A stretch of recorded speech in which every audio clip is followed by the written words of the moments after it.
History has a very annoying habit of making the crazy people, right? Secret cities, poisoned alcohol, stolen corpses, moon nukes, mind control experiments, fake-looking animals, and government plots that sounded ridiculous until the documents showed up. These are the ideas people laughed at, denied, buried, classified, or called impossible, right before reality walked in holding receipts. 1. During World War II, the United States needed somewhere to enrich uranium for the atomic bomb without announcing "Secret Apocalypse Factory" on a road sign.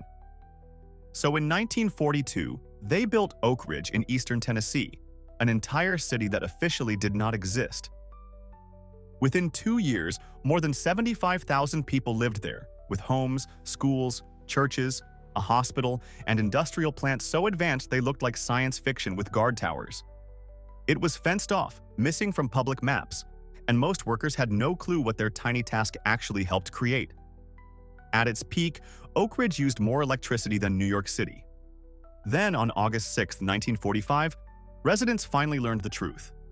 The bomb dropped on Hiroshima had come from their invisible city. 75,000 people, hiding in plain sight, helping build history's most terrifying weapon without being told the plot. 2. For years, people whispered that the British royal family had relatives quietly hidden away because they did not fit the polished royal brochure. Then, in 1987, the whispers stopped sounding like gossip and started sounding like evidence. Nerissa and Catherine Bowes-Lyon, first cousins of Queen Elizabeth II, had been placed in a psychiatric institution in the 1940s because of severe learning disabilities. And then came the truly ice-cold part. Burke's peerage, the official record of British aristocracy, listed both sisters as dead. They were not. Nerissa lived until 1986 and Catherine lived until 2014. For decades, they were alive, institutionalized, and basically deleted from the family paperwork. A 2011 documentary reported no known record of royal family members visiting them.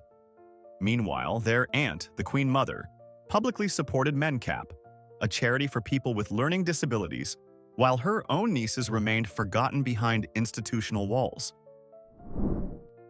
3. In 1975, during the Church Committee hearings into intelligence abuses, the Central Intelligence Agency was asked about a rumor so cartoonishly sinister it sounded like something from a spy movie written after midnight. Had they really built a weapon that could cause a heart attack while leaving almost no trace? Central Intelligence Agency Director William Colby did not laugh it off. He basically said, yes, and then brought the thing out. Senator Frank Church held up a modified gun on live television, designed to fire a tiny frozen dart loaded with shellfish toxin. The dart was so small, it could leave almost no visible wound, dissolve inside the body, and trigger a death that might look natural during an autopsy. It had been developed in the 1960s as part of an assassination program and could hit from around 100 feet away. Terrifying show and tell is one thing. The real nightmare is wondering what they did not bring to class. 4. During Prohibition in the 1920s, the American government discovered a shocking fact. Banning alcohol did not magically turn the country into a nation of herbal tea enthusiasts. People kept drinking, and bootleggers often stole industrial alcohol, redistilled it, and sold it as liquor. So federal officials chose a solution that sounds less like public policy and more like villain behavior. They pushed manufacturers to poison industrial alcohol with methanol, chloroform, kerosene, and other toxic additives, hoping nobody would drink it. People drank it anyway, because Prohibition had turned common sense into a scarce resource. Thousands became sick, and more than 10,000 Americans are estimated to have died from government-tainted alcohol.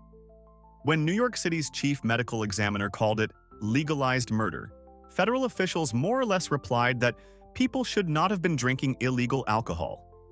Poisoning citizens to enforce sobriety. Not a conspiracy theory, just documented policy with a straight face. 5. On March 2, 1978, cemetery workers in Switzerland made the kind of discovery that turns a peaceful morning into a police report written with shaking hands. Charlie Chaplin's grave had been dug up. His coffin was missing. His body was missing. At first, many people assumed it had to be a hoax because Someone Stole Charlie Chaplin does sound like the beginning of a deeply cursed comedy sketch. But it was real. Two struggling immigrants had taken Chaplin's corpse and demanded $600,000 from his widow, Una, for its return. Una reportedly responded with spectacular calm, saying her husband would have found the whole situation ridiculous, and she refused to pay.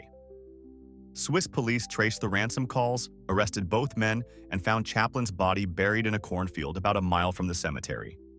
He was reburied in a concrete vault, because apparently even dead legends need anti-theft protection. 6. In the late 1960s, Ford released the Pinto, a cheap compact car with one tiny design issue. Getting hit from behind could turn it into a rolling fireball. The fuel tank was placed in a way that made even moderate rear-end collisions dangerously likely to rupture it. Ford knew. The fix reportedly cost around $11 per vehicle, which sounds like less than the price of a sad airport sandwich. But the company ran a cost-benefit analysis that became infamous for all the wrong reasons.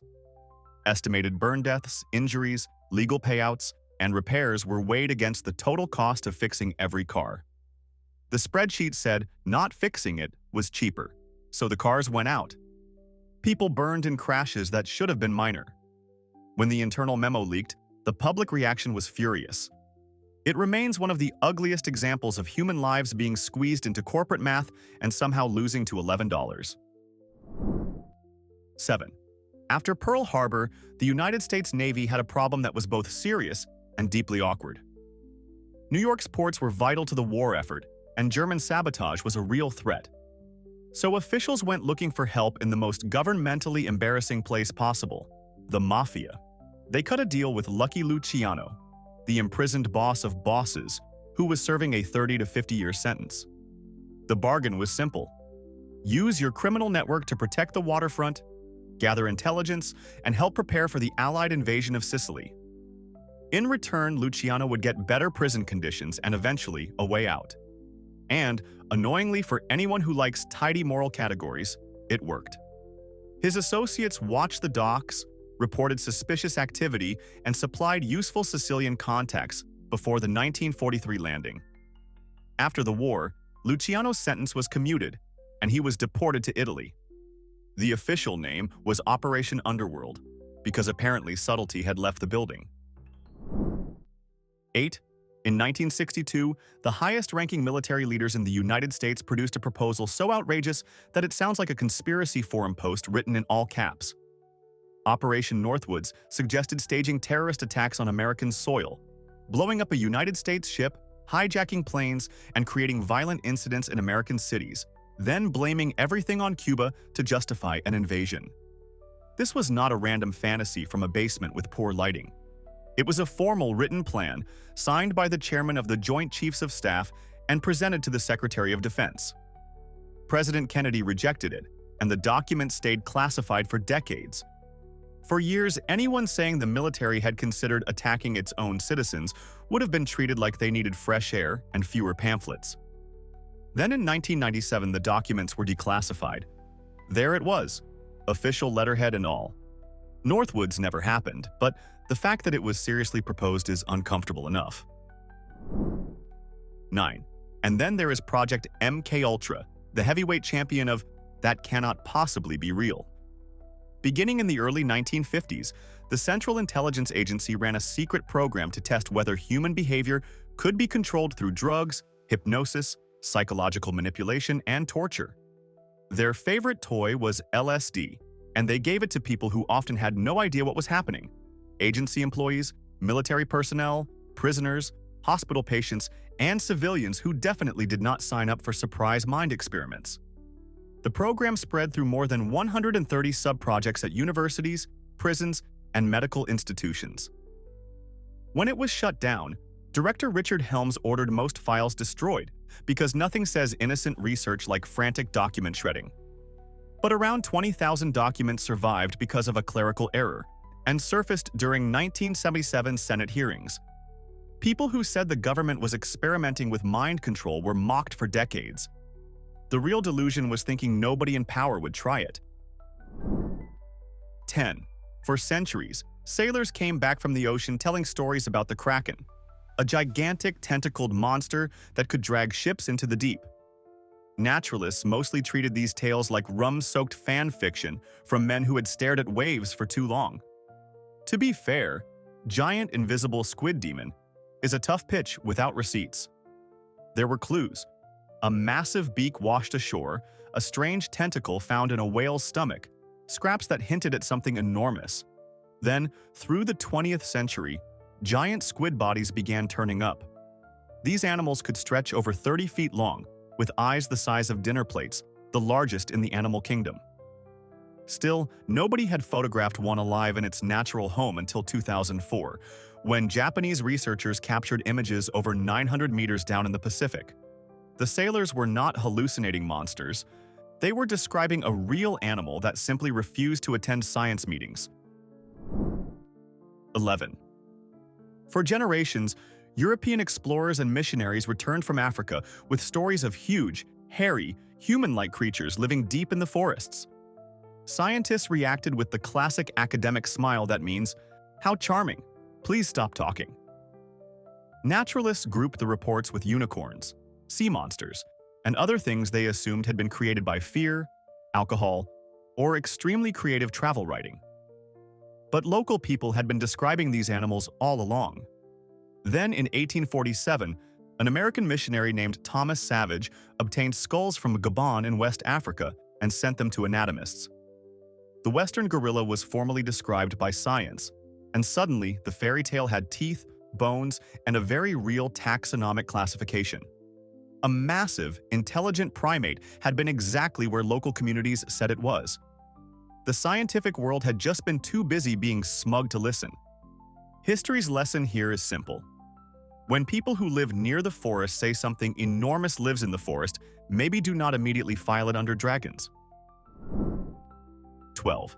In August 1939, just days before World War II exploded across Europe, Nazi Germany and the Soviet Union signed the Molotov-Ribbentrop Pact. Publicly, it was just a non-aggression agreement, which is diplomatic language for "we promise not to punch each other first." But rumors spread almost immediately that there was a secret deal attached. The Soviets denied it fiercely, and Western governments could not prove it. Then Germany invaded Poland from the west, the Soviet Union invaded from the east, and the rumor began wearing a very obvious hat. The full truth only came out in 1989. A secret protocol had divided Eastern Europe into Nazi and Soviet spheres of influence. Finland, Estonia, Latvia, and Eastern Poland were assigned to the Soviets, while Lithuania and Western Poland were placed on Germany's side.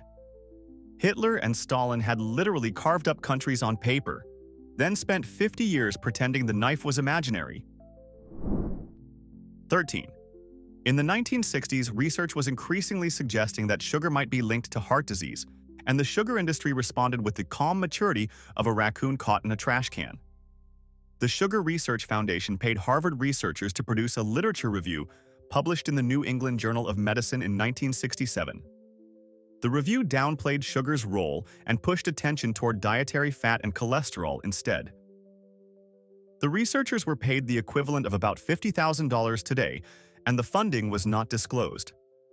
That little missing detail helped shape decades of nutrition advice. People were told to fear fat, low-fat products flooded grocery stores, and many of those products quietly replaced flavor with extra sugar. Very convenient. In 2016, researchers uncovered internal sugar industry documents showing how the campaign worked.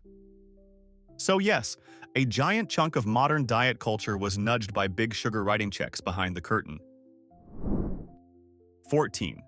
In 1912, German meteorologist Alfred Wegener walked into the scientific conversation with an idea that sounded obvious to anyone looking at a map and offensive to everyone guarding the geology clubhouse.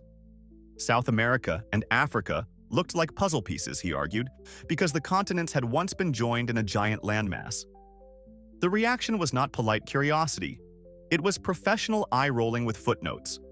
Geologists mocked him, called the theory delirious, and constantly reminded everyone that Wegener was a weather scientist, not one of them. Still, he spent nearly 20 years gathering fossil matches, rock evidence, and climate clues from different continents. He died in Greenland in 1930, still widely dismissed as a crank. Decades later, plate tectonics proved him right. His body remains buried in Greenland's ice, drifting a few centimeters each year on the very moving plate he said existed. That is not just vindication. That is geology delivering a slow clap. 15. During the Cold War, the United States looked for ways to impress, intimidate, and outshine the Soviet Union. Some ideas were clever. Project A119 was not one of those ideas. In the late 1950s, the United States Air Force studied a top-secret plan to detonate a nuclear bomb on the moon. The idea was that the explosion would create a visible flash from Earth, proving American power in the most subtle way imaginable, by turning the night sky into a military flex.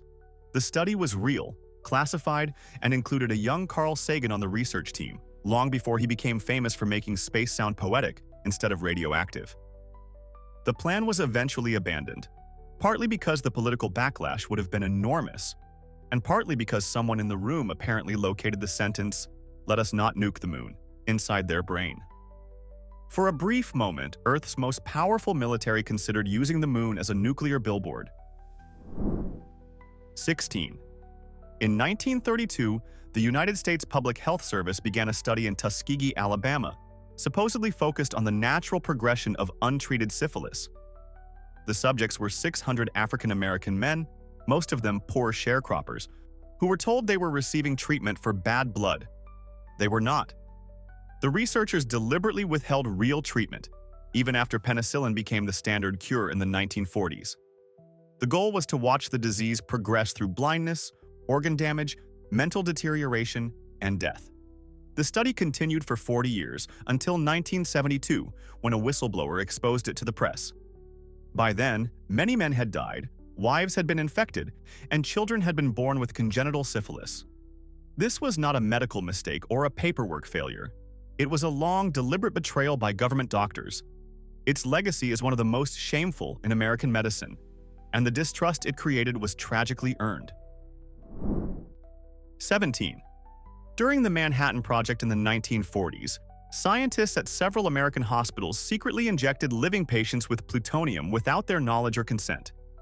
These were not volunteers wearing lab badges and signing bold warning forms. They were ordinary hospital patients who had arrived for unrelated medical problems. Some received radioactive material at levels far beyond what scientists considered safe, and then researchers studied their blood, urine, tissue, and organs to understand how plutonium moved through the body. One subject was a young boy. Another was a man wrongly diagnosed with terminal cancer, who survived for decades while unknowingly carrying plutonium inside him. The experiments continued after the war, and the full story stayed hidden until the mid-1990s, when government documents were uncovered. Secret nuclear injections into citizens sound like dystopian fiction. But this was not a movie villain's lab. It was the American medical system on an ordinary day in 1945. 18. During the Cold War, the idea that the United States might be building a secret nuclear base under Greenland's ice sounded like spy fiction with too much budget. But in 1959, the United States Army built Camp Century, a network of tunnels carved into the ice cap. It had living quarters, a hospital, a chapel, and even a portable nuclear reactor, because apparently nothing says research station like a reactor hidden under a glacier. Officially, Camp Century was scientific. Secretly under Project Iceworm, it was meant to test whether hundreds of nuclear missiles could be deployed beneath the ice, aimed at the Soviet Union, without Denmark being properly informed, even though Denmark controlled Greenland.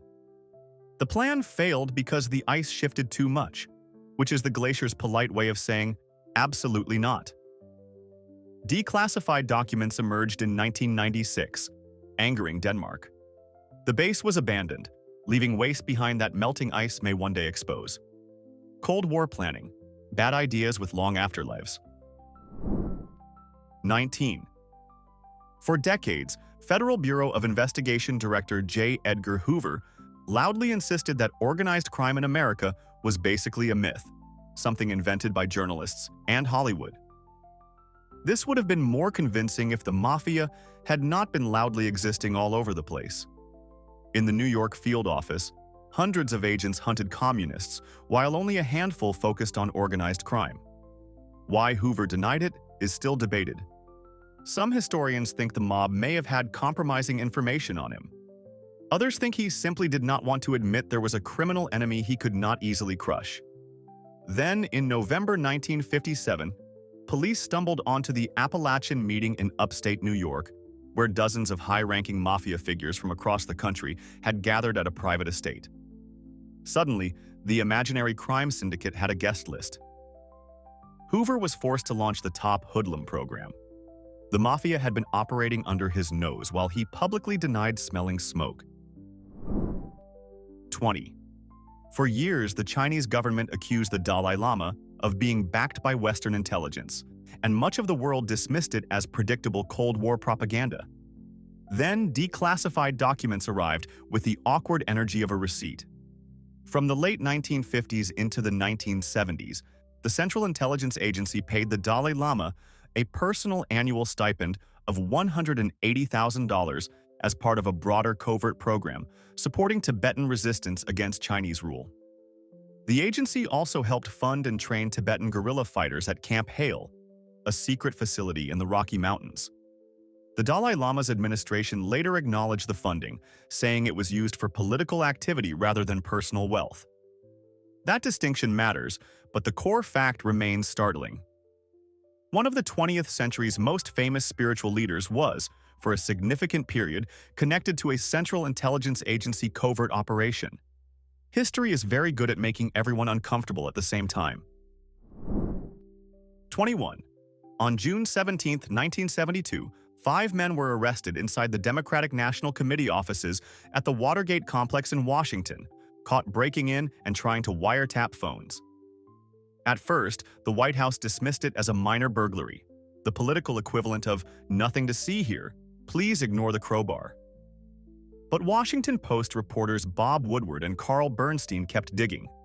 They discovered links to President Nixon's re-election campaign, then to political sabotage, spying, hush money, and a cover-up that dragged in the Central Intelligence Agency, the Federal Bureau of Investigation, and Nixon's closest advisors.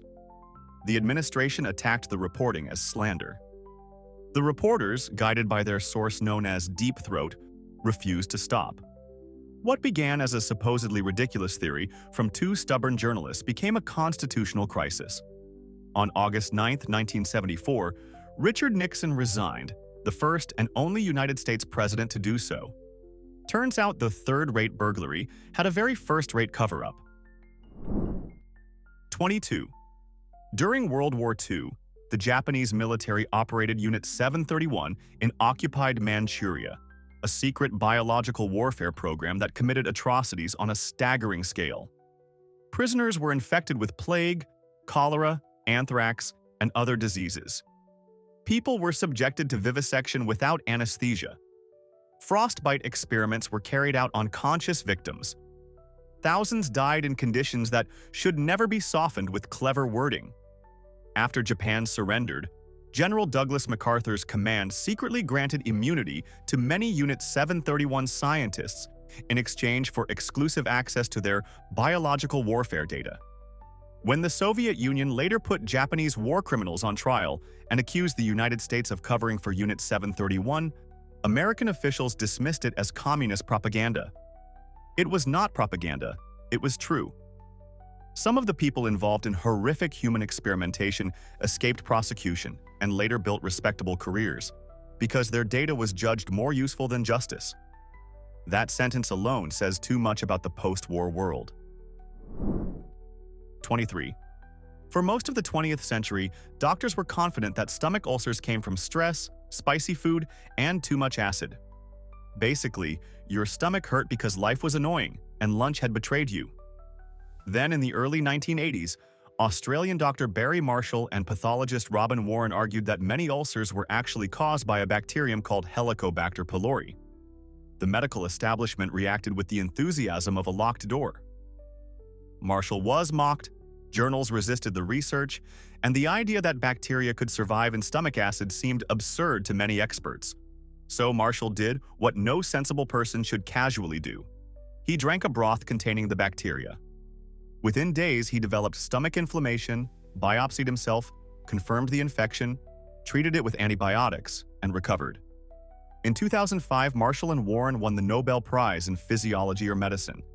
Sometimes science advances through careful trials, and sometimes one very stubborn Australian drinks the cursed soup. 24. In 1933, retired Marine General Smedley Butler, one of the most decorated Marines in American history, came forward with a claim so explosive that the press practically laughed before listening.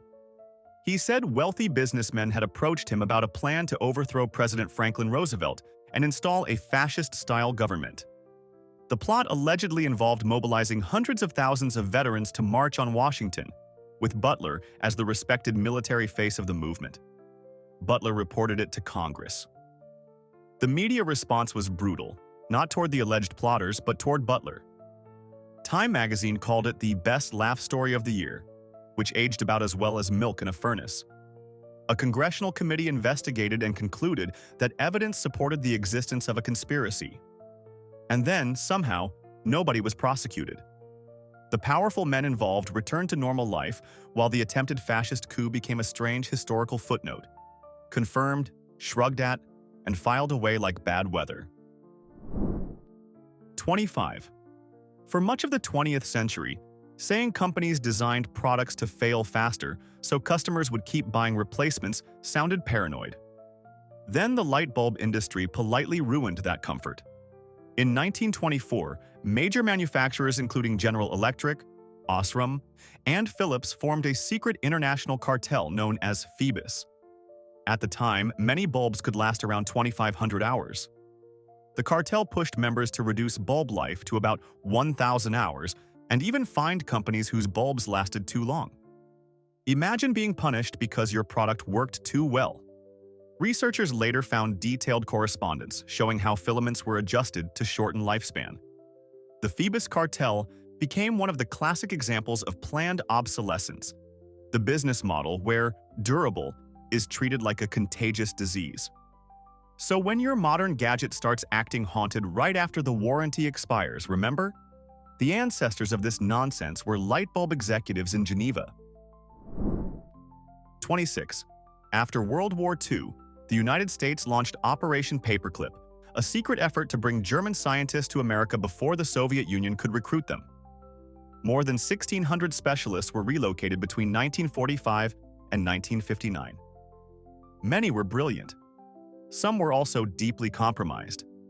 The most famous was Wernher von Braun, later celebrated as a father of the American space program. Before that rebrand, he had been a member of the Nazi Party and the SS, and he had overseen V-2 rocket production connected to concentration camp labor where thousands died. To make these men acceptable for entry, American intelligence agencies cleaned up records and softened biographies, despite President Truman's order barring active Nazi supporters. The result was a grim moral trade: rockets, expertise, and Cold War advantage in exchange for conveniently edited pasts. So the next time a launch looks majestic, remember that part of the road to the stars was paved by people who had once built weapons for Hitler.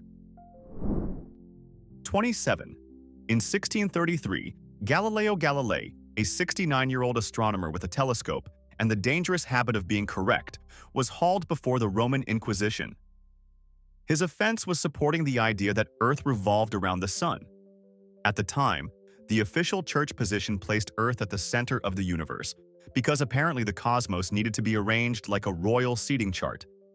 Galileo had observed Jupiter's moons, the phases of Venus, and sunspots, all of which supported heliocentrism and caused enormous theological heartburn. The evidence did not save him. He was found vehemently suspect of heresy, forced to publicly recant, and spent the rest of his life under house arrest. The famous line, "And yet it moves," may be legend, but the bigger truth is not debated. Galileo was right. The authorities were wrong. The Vatican formally acknowledged the error in 1992, 359 years later. Better late than never, but that is doing a lot of work. 28. If you wonder why so many American cities feel built for cars instead of people, one piece of the answer involves an actual corporate conspiracy. In the 1930s and 1940s, national city lines, backed by companies connected to General Motors, Standard Oil, and Firestone Tire, bought up electric streetcar systems across the United States. In many cities, the tracks were removed, the trolleys were scrapped, and buses took their place. Conveniently, those buses were made by General Motors, ran on fuel from Standard Oil, and rolled on Firestone tires. By the late 1940s, more than 60 transit systems had been converted. In 1949, General Motors and partners were convicted of conspiring to monopolize the sale of buses and related products. The fine for General Motors was $5,000, which for a giant corporation was less punishment and more parking ticket. Historians debate how much this alone destroyed streetcars, since many systems were already struggling. But the conspiracy itself was real, and it worked. 29. Before 2013, saying the government was collecting phone records and monitoring digital communication made you sound like someone who owned too much foil. Then, Edward Snowden, a 29-year-old contractor for the National Security Agency, left a secure facility in Hawaii with thousands of classified documents and gave them to journalists. The documents revealed surveillance programs on a scale that shocked the public. The agency was collecting phone metadata from millions of Americans through secret court orders, accessing information from major technology companies through PRISM, and monitoring foreign leaders, including allies. The people warning about mass surveillance had not been exaggerating. In some ways, they had undersold the software package. Snowden ended up in Russia, and people still argue whether he was a traitor, a whistleblower, or both depending on the room. But the basic fact is no longer in dispute. The surveillance state was real, massive, and very busy. 30. In 1953, Iran's democratically elected Prime Minister Mohammad Mossadegh did something Britain and the United States found intolerable. He nationalized Iran's oil industry, taking control away from the British-owned Anglo-Iranian Oil Company. So the Central Intelligence Agency, working with British intelligence under the codename Operation Ajax, helped orchestrate a coup. They bribed military officers, funded street demonstrations, spread propaganda, and helped organize mobs to destabilize Mossadegh's government. On August 19th, he was overthrown and replaced by a monarchy friendly to Western oil interests. For decades, the United States denied involvement, while Iranians who said their democracy had been stolen were dismissed or ignored. Starting in 2000, the Central Intelligence Agency officially acknowledged its role. The coup helped strengthen a regime later toppled by the 1979 Islamic Revolution, which still shapes United States-Iran relations today. One covert operation, one toppled government, and 70 years of consequences still echoing through history. 31. On August 4, 1964, President Lyndon Johnson told Americans that North Vietnamese torpedo boats had launched an unprovoked second attack on the USS Maddox in the Gulf of Tonkin. That alleged attack helped justify the Gulf of Tonkin Resolution, giving Johnson broad authority to escalate the Vietnam War. The war then dragged on for years and cost millions of lives across Southeast Asia. For a long time, anyone questioning whether the second attack happened was treated as unpatriotic or unserious. Then in 2005, declassified National Security Agency documents confirmed what skeptics had argued. The second attack did not happen. Intelligence had been distorted, doubts were pushed aside, and reports were shaped to support a response the administration already wanted. The first incident was real, but the second, the one used to accelerate a massive war, was a phantom. History is full of bad decisions. This one came with radar confusion, political momentum, and a death toll that turned doubt into tragedy. 32. In 1799, a dried specimen of a bizarre animal arrived in England from Australia, and British scientists responded with the reasonable conclusion that someone was messing with them. It had the body of a small furry mammal, webbed feet, a flat beaver-like tail, and a duckbill attached to its face. Zoologist George Shaw was so suspicious that he took scissors to the specimen, looking for stitches where a prankster had supposedly sewn the bill on. He found none, because the platypus was not a taxidermy joke. It was real. And somehow, the living version is even stranger. The platypus lays eggs like a reptile, produces venom, detects electric fields in the water, and feeds its young milk through skin patches instead of nipples. It is as if evolution got bored, opened several animal folders at once, and clicked Combine. The platypus did not need to be fake to sound impossible. It just had to be Australian. So now, the dangerous question: which insane theory from today is going to look painfully obvious in 50 years? Drop the one you think people are mocking right now, but historians will one day say, yeah, they were right. And if we missed a real case that belongs in this list, call us out in the comments like you are testifying before Congress. Like the video if your trust issues just got upgraded, and subscribe before the next declassified nightmare makes everyone uncomfortable again.